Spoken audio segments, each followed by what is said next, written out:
మంత్రిగా ఉన్నాను మొన్నటి వరకు. మా క్యాంప్ ఆఫీసెస్ ఉంటాయి. క్యాంప్ ఆఫీసెస్లో ఫర్నిచరో లేకపోతే ఇంకోటో ప్రభుత్వానికి సంబంధించినటువంటి మేము వాడుకున్నప్పుడు మాది టర్మ్ కంప్లీట్ అయిపోయిన తర్వాత మీరు ఏమేమి ఇచ్చారనేటువంటివి మళ్ళీ వాళ్ళకి అప్పచెప్పేటువంటి కార్యక్రమం చేస్తాం. ఇవి కాకుండా ఇంకేదైనా ఉంటే వాళ్ళని తెలియజెప్పమని చెప్తాం. లేదా కొన్ని సందర్భాల్లో ఏమంటారంటే ఇవి మిస్ అయ్యానో లేకపోతే ఇవి రాలేదనో ఈ టైంలో దీనికి ఇది డబ్బులు కట్టమని చెప్పి వారు ఓసారి కోరుతుంటారు. కోరినప్పుడు డబ్బులు కట్టేసి క్లియర్ చేసుకునేటువంటి కార్యక్రమం చేస్తాం.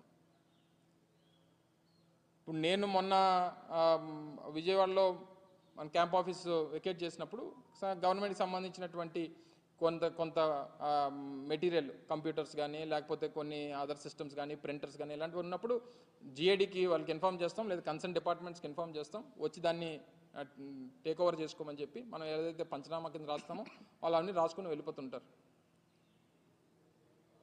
ఇది ప్రొసీజరు జరిగి ప్రభుత్వం వాళ్ళు 4వ తారీఖున అధికారంలోకి వచ్చారు. అధికారంలోకి వచ్చిన తర్వాత మరుసటి రోజే మేము సీఎం క్యాంప్ ఆఫీస్ నుంచి ఇంటిమేట్ చేసాం, హ్యాండ్ ఓవర్ చేయాల్సినటువంటి అన్నీ హ్యాండ్ ఓవర్ చేస్తాం. ఇంకా ఏమైనా ఉన్నాయనుకో చెప్పాలి తప్ప ఇదేంటిది నాకు తెలియక అడుగుతాను.